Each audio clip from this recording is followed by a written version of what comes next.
जय जिजाऊ, जय शिवराय, जय शंभूराजे.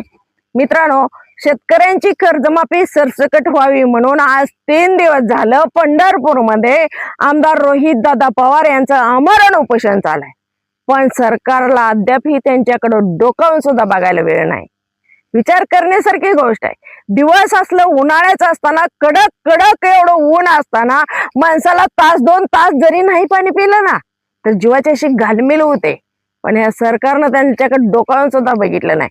म्हणजे हे सरकार जी शेतकऱ्यांसाठी लढायला लागलंय, जी शेतकऱ्यांसाठी रस्त्यावर उतरलंय, त्याला ही सरकार मारू घालायला लागलंय. 3-3 दिवस जर त्या रोहित दादाच्या पोटात पाणी नाही, अन्न नाही आणि ही सरकार त्यांच्याकडे बघायला सुद्धा तयार नाही, तर असल्या सरकारचा मी जाहीर निषेध करते. ज्या वेळेस ही सरकार सत्तेत नव्हतं त्यावेळेस ही सरकार म्हणलं होतं, फडणवीस साहेब मान्य करा, तुम्ही म्हणला होता का नाही शेतकऱ्यांचा 7-12 करूया कोरा कोरा कोरा. मग आता काय झालं? तुम्ही सत्तेत आहे ना, करा की 7-12 कोरा. आता काय तटलंय तुमचं? कशात गुतलंय? पैसे सुटत नाही तर शेतकऱ्यांसाठी.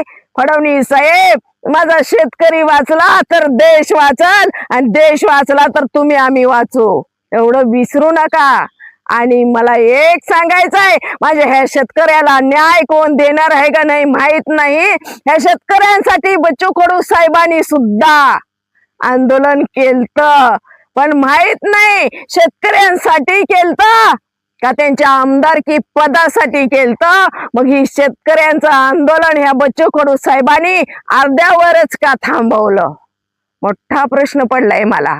माहित नाही ह्या शेतकऱ्याला न्याय भेटेल का नाही, आणि ह्या शेतकऱ्याचा वाली कोण होईल का नाही माहित नाही. आज ही रोहित दादा पवार 3 दिवस झालं बिगर अन्नाचं बिगर पाण्याचं शेतकऱ्यासाठी लढत असताना, त्यांचं आमरण उपोषण चालू असताना काही भिकार चोट अवलादी त्यांच्यावर चिखलफेक करतात की म्हणतात रोहित दादा नोटंकी करते आणि स्टंटबाजी करते. अरे भाड्यानो, भिकार चोटानो, तुम्हाला लाज वाटली पाहिजे. तुम्ही करता ती उपोषण, तुम्ही करता ते आंदोलन, आणि रोहित दादा करतात ती नोटंकी, आणि रोहित दादा करतात ती स्टंटबाजी. अरे तुम्हाला शरम कशी वाटत नाही रे भिकार चोटानो?